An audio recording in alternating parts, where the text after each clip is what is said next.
Hello दोस्तों, स्वागत है आप सभी का आपके अपने YouTube चैनल यूवी कंपटीशंस में।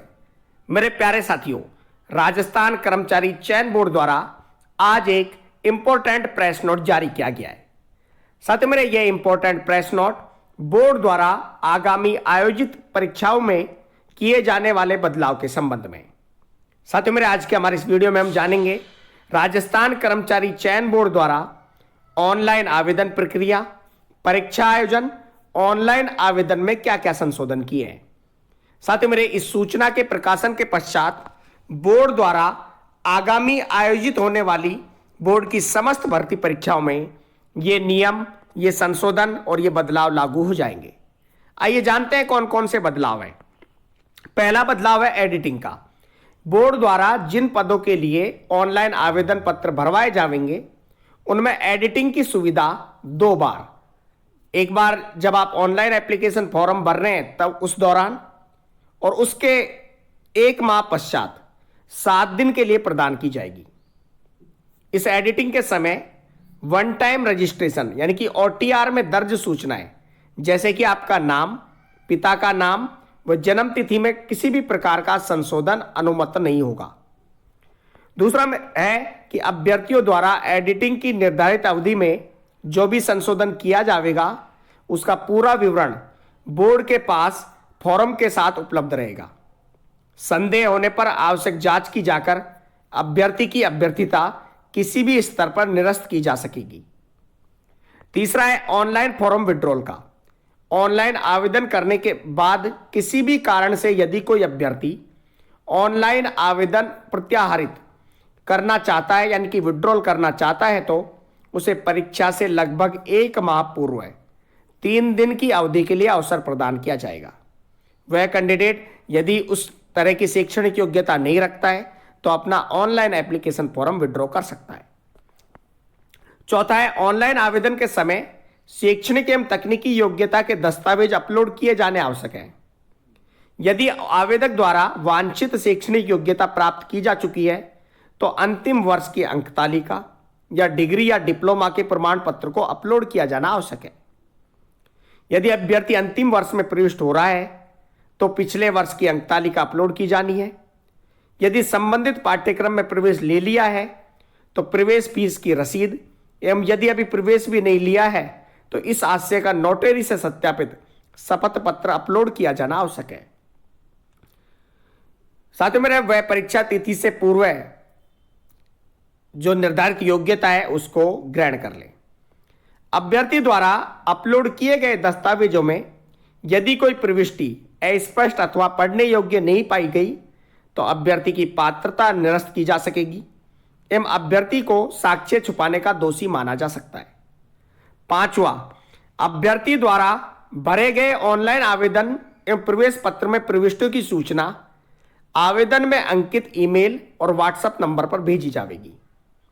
अभ्यर्थी अपने आवेदन में अंकित समस्त प्रविष्टियों की जांच कर निर्धारित अवधि में ही आवश्यक संशोधन कर सकेगा। परीक्षा आयोजन के बाद किसी भी प्रकार से प्रार्थना पत्र स्वीकार नहीं किए जाएंगे। 6ठा संशोधन है बोर्ड द्वारा परीक्षा आयोजन होने के पश्चात आवेदन फॉर्म में किसी भी प्रकार के संशोधन की अनुमति नहीं दी जाएगी।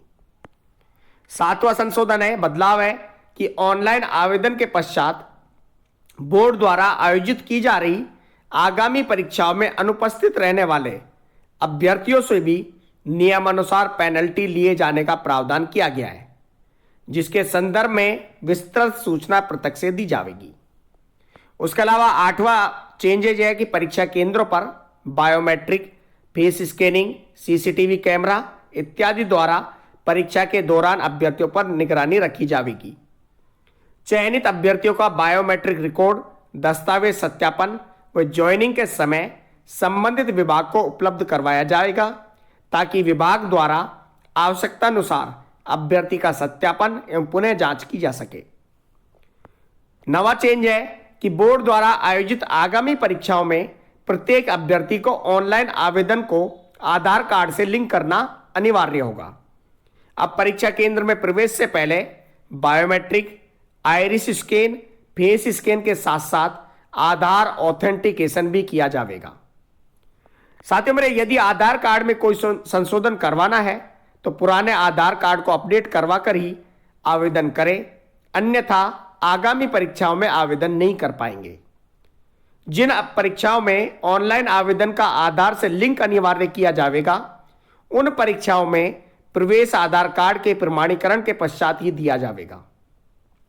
साथ ही मेरे बोर्ड द्वारा आयोजित आगामी परीक्षाओं में प्रवेश पत्र पर वन टाइम रजिस्ट्रेशन और टीआर के समय अपलोड की गई लाइव फोटो व आवेदन पत्र में अपलोड की गई लाइव फोटो प्रिंट रहेगी। दोनों फोटो का अभ्यर्थी के चेहरे से मिलान होने के पश्चात ही परीक्षा कक्ष में प्रवेश दिया जाएगा। 12वां चेंज है, यदि अभ्यर्थी किसी हॉरिजॉन्टल कैटेगरी जैसे पीएच या स्पोर्ट्स इत्यादि से आवेदन करता है तो उसे केवल उसी कैटेगरी में माना जाएगा। यदि वह स्वयं द्वारा भरी गई कैटेगरी में अपात्र पाया जाता है तो उसे उसकी मूल कैटेगरी जैसे general, SC, ST, OBC, MBC, EWS में प्रमाण पत्र की संबंधित विभाग द्वारा जांच के पश्चात ही अन्यथा पात्र किया जाएगा।